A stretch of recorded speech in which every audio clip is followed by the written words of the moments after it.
I'll get right to it. This is perhaps the cleverest watch I have ever seen. No exaggeration. There are more complicated, more technically advanced, more expensive watches out there, but for sheer engineering brilliance, this one takes the crown. Welcome to the H. Moser Cie Endeavour Perpetual Calendar.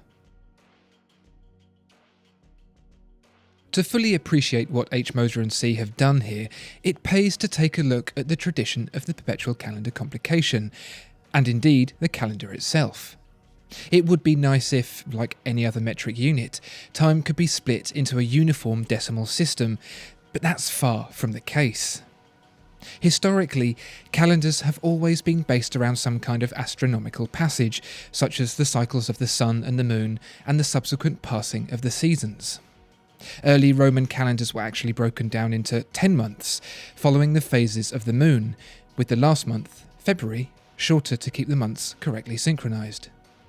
Rather embarrassingly for an empire the size of the Romans, this system had drifted so wildly that January had fallen into the middle of autumn.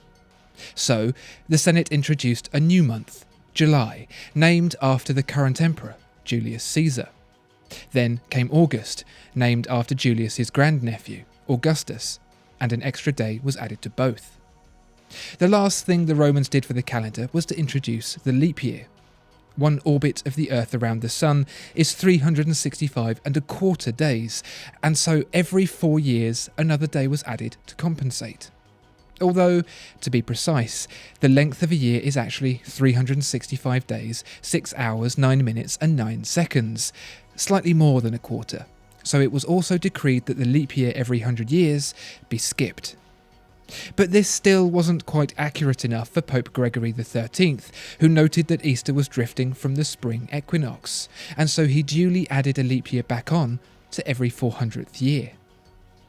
This mess is the headache watchmakers have had to work with in creating the Perpetual Calendar Complication. Irregularly varying months is one problem, but irregularly varying years is another thing altogether. A perpetual calendar needs to account for precisely 1,461 days to work properly.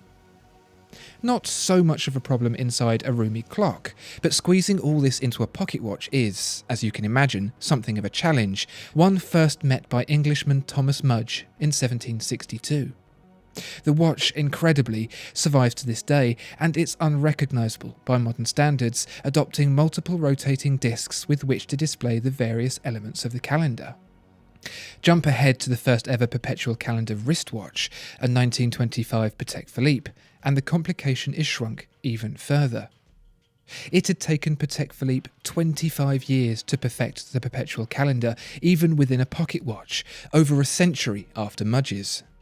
Patek Philippe's wristwatch actually used a lady's pendant watch movement developed several decades before, the wristwatch not quite yet adopted into men's fashion. What that watch gave us was the contemporary Perpetual Calendar layout, days and months indicated by hands on subdials. Breguet followed in 1936 with the first Perpetual Calendar movement built specifically for a watch, and IWC some decades later, in 1985, with a Perpetual Calendar movement that could be adjusted just through the crown, and not with multiple hidden pushers. So, what has H. Moser Cie done, after all these years, to revolutionise the Perpetual Calendar further?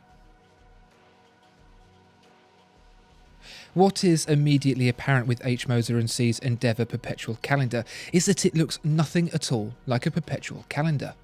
You've got hours, you've got minutes, you've got seconds, there's a date and there's a power reserve indicator, the in-house caliber HMC 341 is hand-wound after all, and that's your lot. If you're familiar with perpetual calendars from the likes of Patek Philippe and Breguet, you'll know that Spartan is one thing they're not. Yet here the H. Moser Cie could quite easily pass as a simple watch. But it's not. It's really, really not.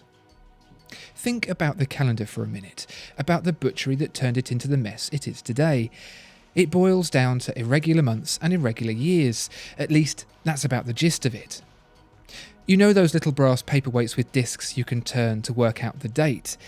All you need to use them is the year and the month. If you can figure those out, then you'll be able to figure out the date. So that's what H. Moser Cie has done. Look closely at the centre of the dial and you'll spy a stubby little hand sprouting out from underneath the hours and minutes. That's your month hand. Makes sense. 12 hours, 12 months. Point the hand at the corresponding hour, January starting at 1 and so on, and that's the month set. How about the year, or rather the leap year?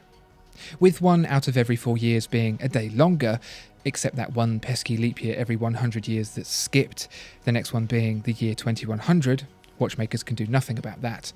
It's just the 4th year that's different, and so it's as simple as telling the Endeavour Perpetual Calendar where in that 4-year cycle you are. Flip the watch over, press the hidden pusher, and watch the leap year disc rotate until it's correctly aligned.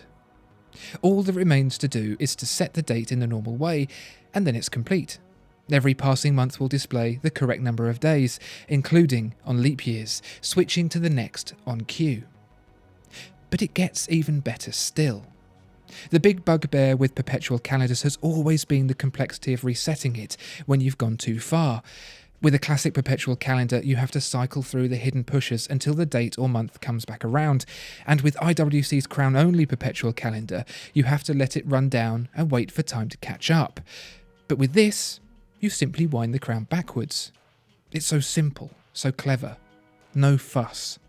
I honestly can't believe it's never been done before.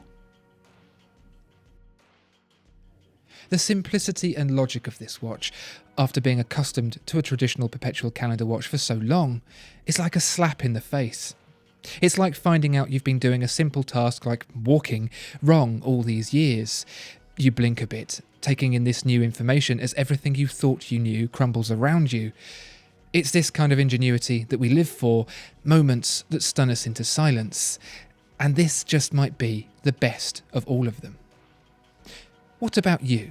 Is there a watch or a feature that's taken you aback with its brilliance? Let us know in the comments below. Discover more exceptional watches at watchfinder.co.uk. If you enjoyed this video, please like and subscribe. If there are any other watches you'd like to see reviewed, please let us know in the comments below.